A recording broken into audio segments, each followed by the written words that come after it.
about no rolls. Different circumstances can cause us to call a no roll. One, if a dice ever lands in the bankroll, just like that. It lands on top of any of the bankroll, it's an automatic no roll. If a dice lands up in the rail, like this one, it's a no roll. Player drops it, dealer grabs it, whoever brings it back, the box inspects it, and we go from there.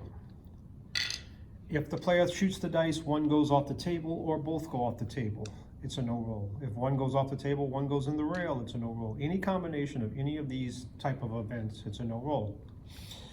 Now, players setting the dice, they go to throw them. Only one dice leaves, the other dice stays. Obviously, no roll.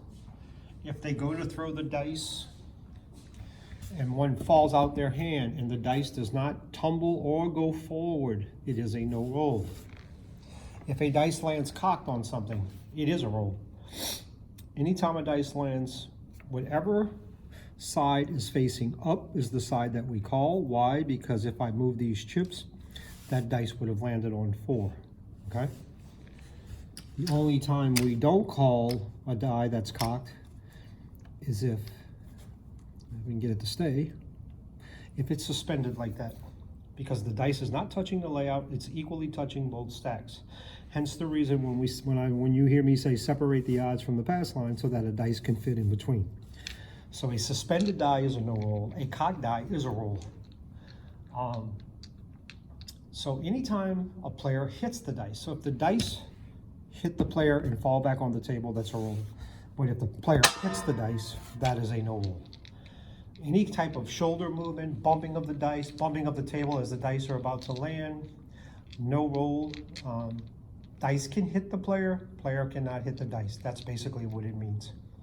So those are your no roll options. If the dice should, I've only seen it 4 times in 34 years, but if the dice land on each other, it is a no roll, at least here. And that's a very rare occasion in case it should ever happen. If the dice lands on top of any one of these bets, if it lands on the puck, if it lands on top of your working stack, if it lands on top of bets on a hard way, anything like that, we call the roll. Why? Because it's touching something that is touching the table. There's only one circumstance where something is touching the table that we don't call it. So if your bowl is up against the glass and a dice lands in the bowl, no roll, die in the bowl.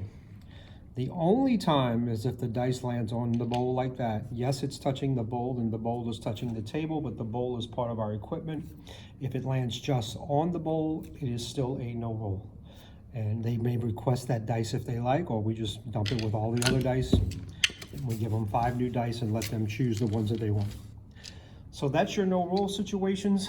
That's where we are with that. So practice your no rolls because it will be on a test.